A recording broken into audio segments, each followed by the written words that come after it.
Kita beralih ke informasi lain, saudara. Perjuangan dua guru asal Luwu Utara berbuah manis saat memperjuangkan nasib guru honorer yang pendapatannya kecil.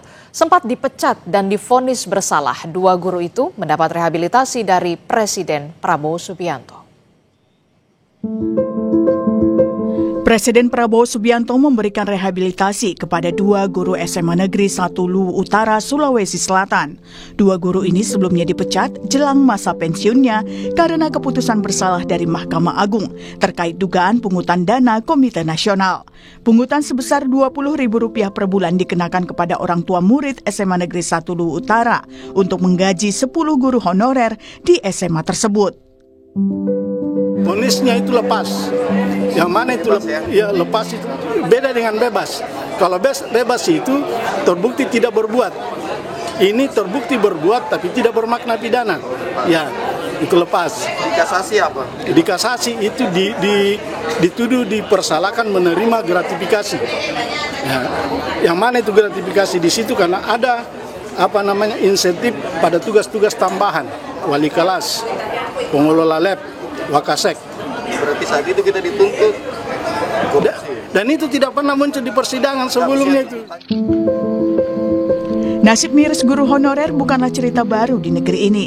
Kasus di Luwu hanyalah bagian kecil dari cerita perjuangan keras namun gaji yang tak setimpal yang harus diterima guru honorer.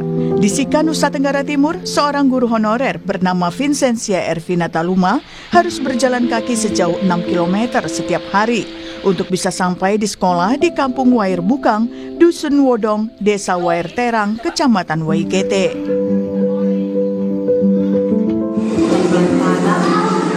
Terus kita mendaki, melewati batu, melewati salju. Kenapa sampai ibu masih tetap bertahan?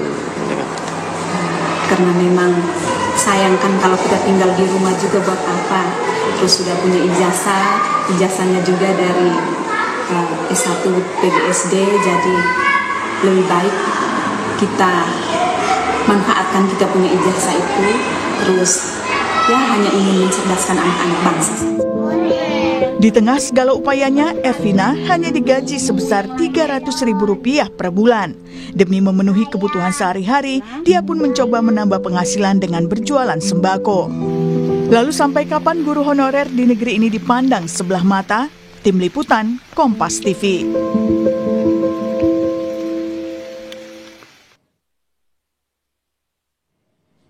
Saudara, Presiden Prabowo Subianto memberikan rehabilitasi kepada dua guru SMA Negeri 1 Luwu Utara, Sulawesi Selatan. Keduanya dipecat karena membantu upah 10 guru honorer di sekolah tersebut.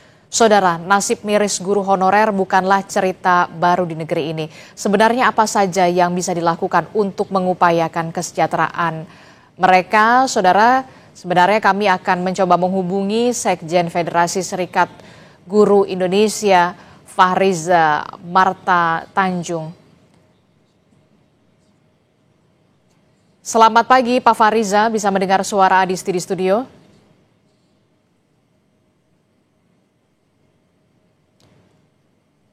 Bisa Mbak Adisti. Selamat pagi Pak Fahriza.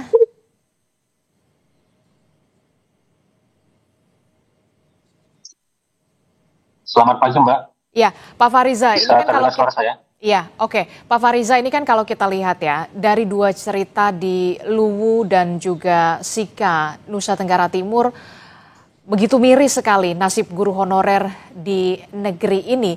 Jadi sebenarnya berapa kisaran gaji guru honorer di Indonesia, Bapak? Ya, terima kasih Mbak ya. Kalau dari pengalaman kami selama melakukan advokasi guru dan juga pengalaman dari anggota-anggota kami, ya gajinya memang sangat variatif ya, tergantung pada anggaran yang tersedia di sekolah masing-masing dan juga sumber dana cuma 300.000 per bulannya gitu. Dari berapa juga Pak? ada yang memang 300.000 Mbak, dari 300.000-an. 300.000 satu bulan?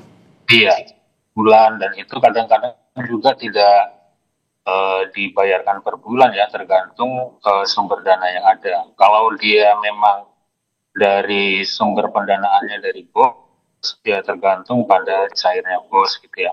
Artinya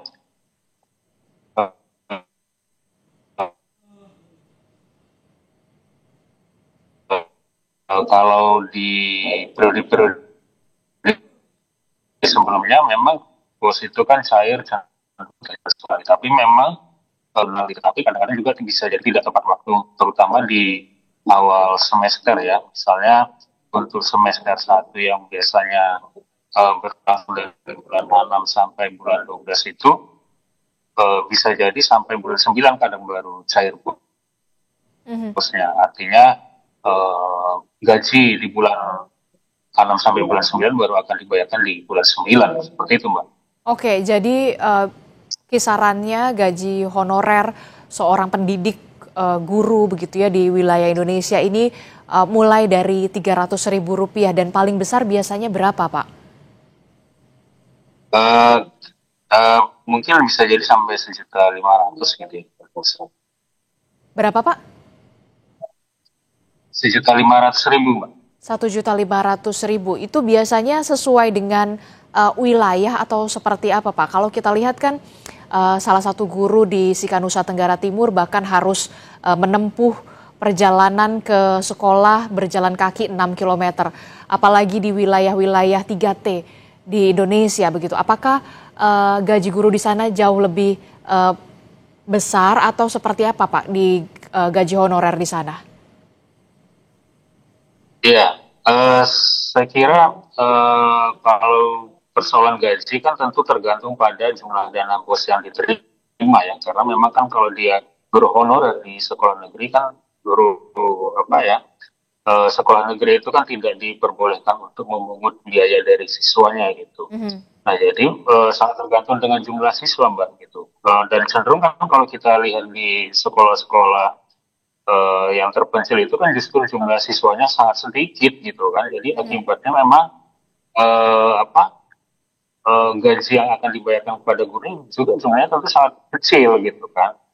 Nah kemudian juga memang sebenarnya sudah ada tunjangan khusus ya, tunjangan khusus ini diberikan pada guru-guru yang memang berada di daerah 3T tadi. Tapi kadang-kadang persoalannya guru-guru yang di daerah 3T, apalagi guru honorer itu, mereka tidak punya SK SK dari pemerintah daerahnya gitu kan. Kadang-kadang kan ini diangkat oleh komite sekolah untuk menutupi kekurangan guru gitu. Jadi mereka tidak memungkinkan untuk memperoleh tunjangan khusus gitu. Akibatnya mereka hanya menerima honorer dari dana BOS tadi itu gitu. Sementara untuk dana BOS bagi sekolah-sekolah negeri untuk honorernya itu sekarang maksimal hanya bisa dialokasikan sebesar 20% dari anggaran dana BOS itu. Oke, jadi guru honorer itu ada guru honorer yang juga tidak memiliki SK ya, Pak ya? Apa sebenarnya yang menjadi kesulitan guru honorer tanpa SK ini untuk memperoleh SK dari pemerintah provinsi atau pemerintah daerah setempat di sana sebenarnya? Apa yang menjadi hambatannya, Pak, sebenarnya?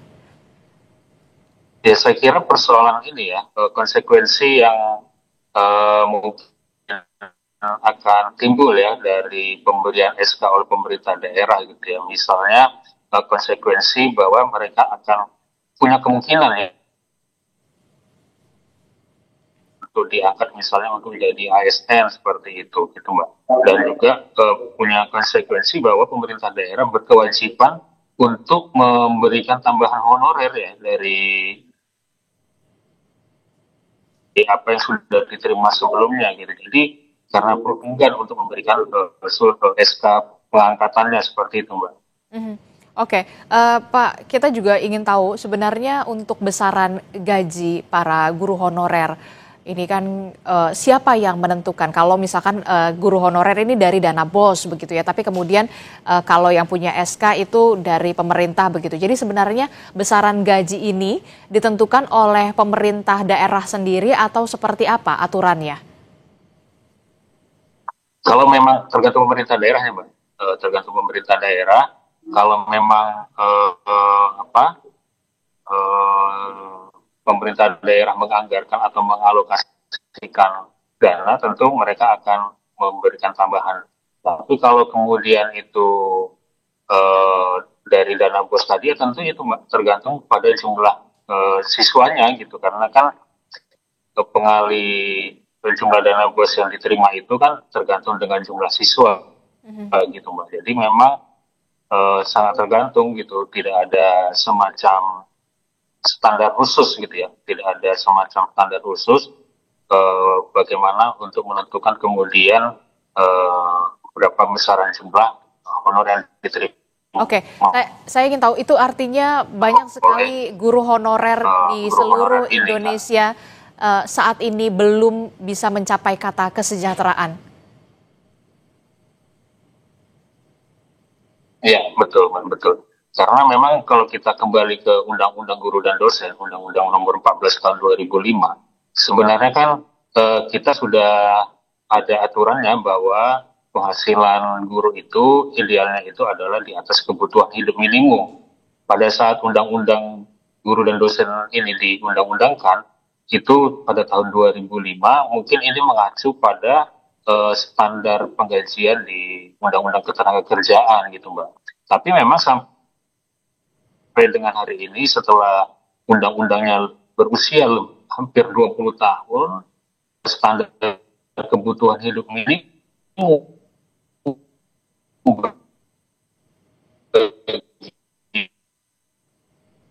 Oke, sayang sekali saya tidak bisa mendengar secara utuh audio dari Pak Fahriza, tapi yang pasti kita berharap tentu saja di bawah kepemimpinan Presiden Prabowo Subianto ini pemerintah bisa lebih perhatian lagi kepada guru honorer, apalagi tadi Pak Fahriza mengatakan bahwa guru honorer hanya diberikan gaji begitu mulai dari Rp300.000 dan masih jauh dari kata layak, apalagi kalau kita lihat guru itu merupakan pahlawan tanpa tanda jasa. Pak Fahriza, terakhir Pak Fahriza, Presiden Prabowo Subianto ini kan mengalokasikan gaji guru dan dosen di 2026, angkanya tidak main-main ya, 170 triliun lebih begitu ya alokasi anggarannya.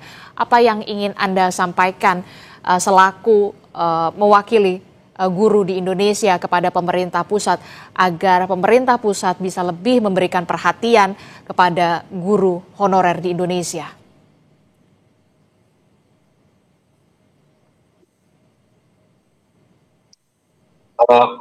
Jadi kalau persoalan besar yang dianggarkan oleh pemerintahan Prabowo pada saat ini, saya kira itu kan memang sudah dianggarkan juga pada periode tahun-tahun sebelumnya gitu ya, karena itu kan memang khusus untuk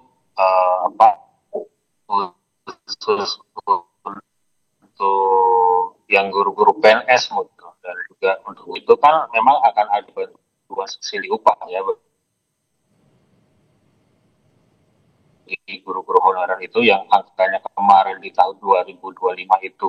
Namun kan kita belum tahu skemanya seperti apa, karena di tahun 2025 itu yang 300.000 itu hanya untuk 7 bulan gitu. Nah, jadi terkait dengan persoalan apa yang kita harapkan dari pemerintahan Prabowo ini, sesuai dengan aspirasi cita nomor 4 dari Presiden Prabowo itu, kita harapkan bahwa kenaikan gaji bagi guru dan dosen itu tidak hanya menyentuh pada guru-guru PNS gitu ya, tapi juga menyentuh pada guru-guru honorer juga dan guru-guru swasta gitu ya, agar pemerintah bisa menetapkan gitu ya standar gaji atau standar upah bagi guru-guru yang layak, seperti itu Mbak. Ya gitu.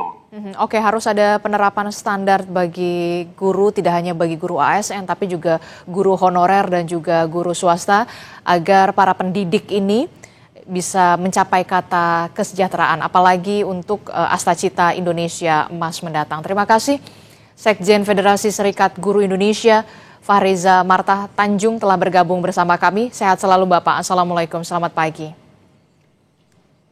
Waalaikumsalam, terima kasih Mbak Adi Setia.